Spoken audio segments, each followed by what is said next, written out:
بسم اللہ الرحمن الرحیم۔ حضرت علی رضی اللہ تعالیٰ عنہ کے بیٹے جن کے نام یہ ہیں جو کربلا کے میدان میں شہید ہوئے، حضرت حسین بن علی رضی اللہ تعالیٰ عنہ، عبید اللہ بن علی رضی اللہ تعالیٰ عنہ، عبداللہ بن علی رضی اللہ تعالیٰ عنہ، ابو بکر بن علی رضی اللہ تعالیٰ عنہ، عمر بن علی رضی اللہ تعالیٰ عنہ، عثمان بن علی رضی اللہ تعالیٰ عنہ، عباس بن علی رضی اللہ تعالیٰ عنہ، جعفر بن علی رضی اللہ تعالیٰ عنہ، اصغر بن علی رضی اللہ تعالیٰ عنہ۔ ان میں سے 3 نام ایسے ہیں جو خلفائے راشدین کے نام پر رکھے گئے، وہ حضرت ابوبکر صدیق رضی اللہ تعالیٰ عنہ، حضرت عمر رضی اللہ تعالیٰ عنہ، حضرت عثمان رضی اللہ تعالیٰ عنہ۔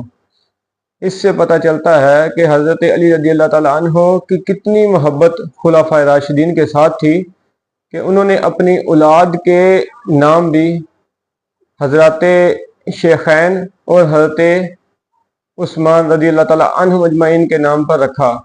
تو اہل بیت اطہار اور صحابہ کرام رضی اللہ تعالیٰ عنہ مجمعین کی آپس میں کتنی محبتیں تھیں، آپس میں کتنا پیار تھا۔ اس سے پتہ چلتا ہے کہ حضرت علی رضی اللہ تعالیٰ عنہ نے اپنی اولاد کا نام بھی جو ہے وہ خلفائے راشدین کے نام پر رکھا۔ تو اللہ تعالیٰ ہمیں اہل بیت کی محبت اور صحابہ کرام رضی اللہ تعالیٰ عنہ مجمعین کی محبت، ان کا ادب و احترام کرنے کی توفیق عطا فرمائے، کیونکہ یہی وہ لوگ ہیں جو اسلام کی بنیادیں ہیں، جن کی وجہ سے اسلام پھیلا ہے۔ جن کے ساتھ محبت کرنا، ان کا ادب کرنا، ان کا احترام کرنا، یہ مومن کی نشانی ہے۔ ہر مسلمان کے لیے یہ ضروری ہے کہ ان کا ادب کرے، ان کا احترام کرے۔ تو اللہ تعالیٰ ہمیں ایسے لوگوں کی مجلسوں، ایسے لوگوں کی محفلوں سے محفوظ رکھے جو کہ صحابہ کرام رضی اللہ تعالیٰ عنہ مجمعین یا اہل بیت اطہار رضی اللہ تعالیٰ عنہ مجمعین کے بارے میں نازیبہ الفاظ کہتے ہیں۔ اللہ تعالیٰ ان لوگوں سے ہم سب کو محفوظ فرمائے۔